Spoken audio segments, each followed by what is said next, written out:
That was you get the prize for the shortest speech and the best one. Well done. To remind people, just in case, there is a QR code going around for the Trades Council Solidarity Fund. If people do want to make a payment into that, there's a QR code there for that. And they are knocking around. It's now my great pleasure to introduce the General Secretary of the Fire Brigade Union, Wrack.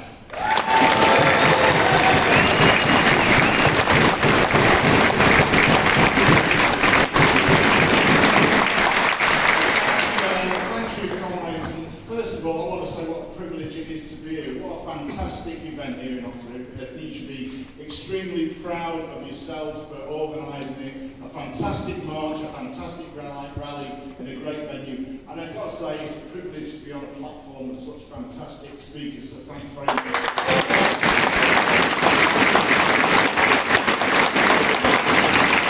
It's all very well as having big demonstrations in London or whatever. Actually, we need to say in every single city and every town and village across this country, there are workers who keep this society going, and we want to have our say, and we demand a pay rise for everyone, everywhere.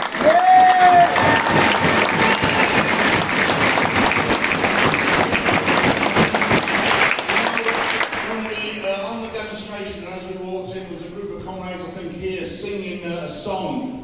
It's a song called Solidarity Forever. It's a fantastic song. Some of you will know it, and some of you don't.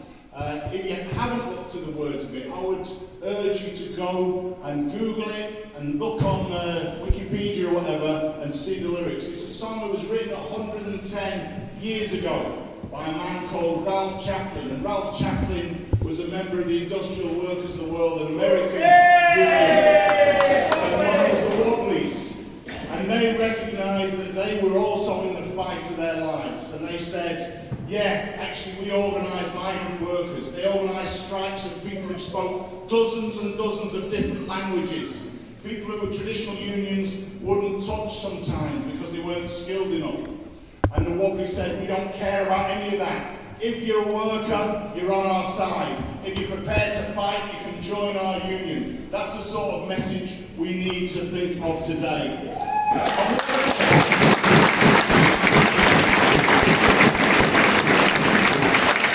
When you read the words, they are very appropriate for today. One of the lines says, they have taken untold millions that they never toiled to earn. Well, you can look at our own government today and think about that. Mr. Zahawi, who suddenly discovers, magically, most of us pay our taxes through pay as you earn. You don't get any choice, but your boss doesn't come and say, here mate, how much tax do you fancy paying this month? You don't get any choice in how much tax you pay, but if you are a multi-millionaire, you can magically forget how much tax you pay and suddenly say, oh yeah, I forgot, I owe you 3 million quid, apparently. And yes, I tell you what, I'm so generous, I'll pay a bit extra on top of that, because maybe I wrote the rule, but maybe I'm just generously realising that I owe this money to HMRC. What utter hypocrisy. But the truth is, we have a government of millionaires, 4 millionaires and 4 billionaires, and every decision they are making are class decisions to benefit the very wealthiest people and the big corporations in this society. And they don't give a damn about it.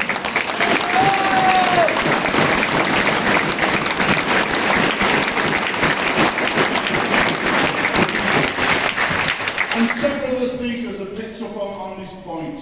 Who is it who looks after and delivers for this society? We've lived through, in living memory, 3 huge crises. First of all, the banks wrecked the world economy. And governments came in and said, you need to bail us out. We bailed them out to the tune of billions. And then we lived through COVID. And let's remember that 215,000 people died in this country from COVID because of a lack of planning and a lack of investment in health, social care and local government and others. We should never forgive those people for those.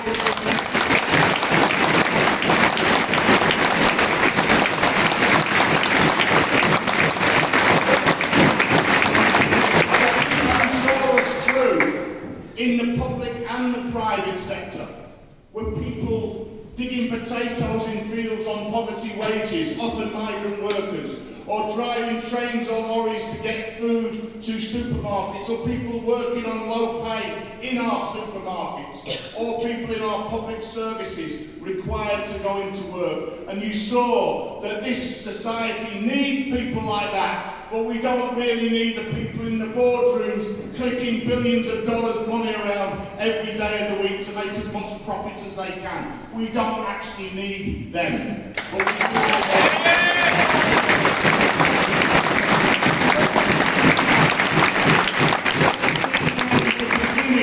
And I think it's only the beginning of a rebellion of people saying, you know what, we are sick to the back teeth of this hypocrisy. We're sick to the back teeth of being told, tie in your belts, tie in your belts, tell your family to go without because there's no money for you. What hypocrisy, what lies.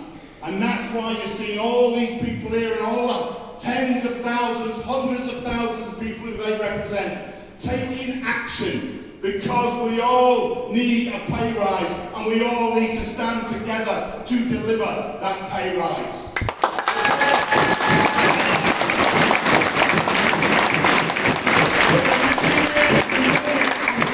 The millionaire class, the millionaire and billionaire class who are represented by the Tories in Parliament will not give up easily.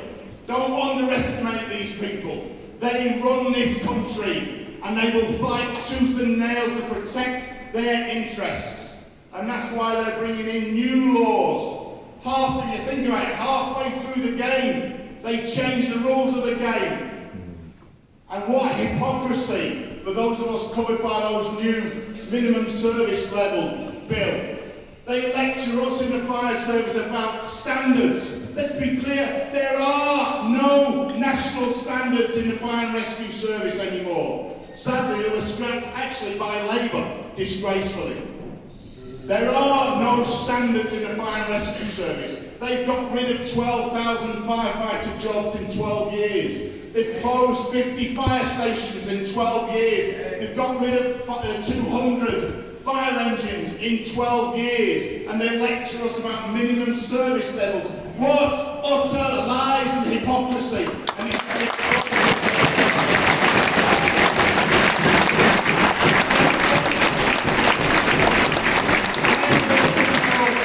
there is no money.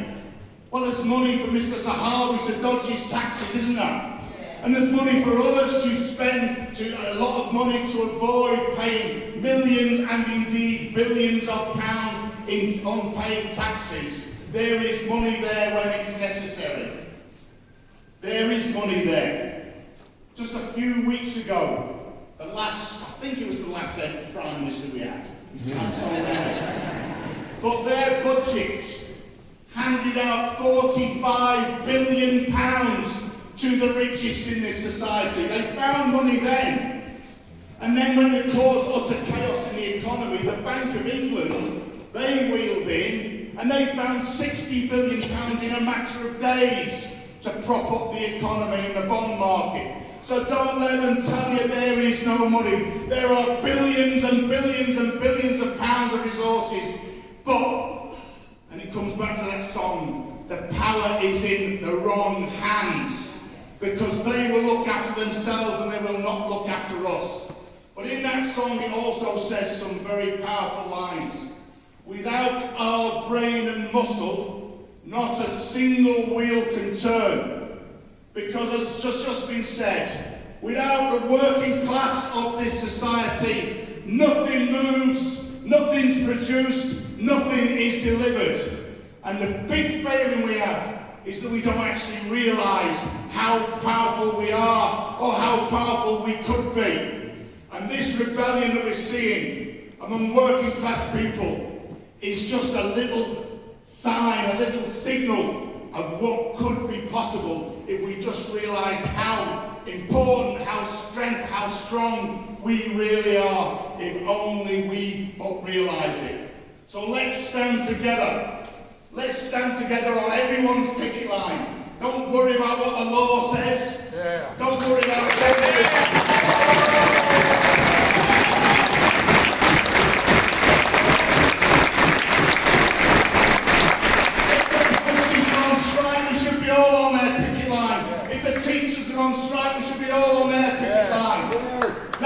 stand together. And I'll finish just with one last quote from that wonderful song.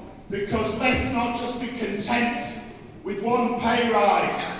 Let's set out the vision that actually things don't need to be like this. That actually we could indeed make this world a better place if only we realised our strength and our power when we stand together. That's the task in front of us all. As he says in the song, solidarity forever.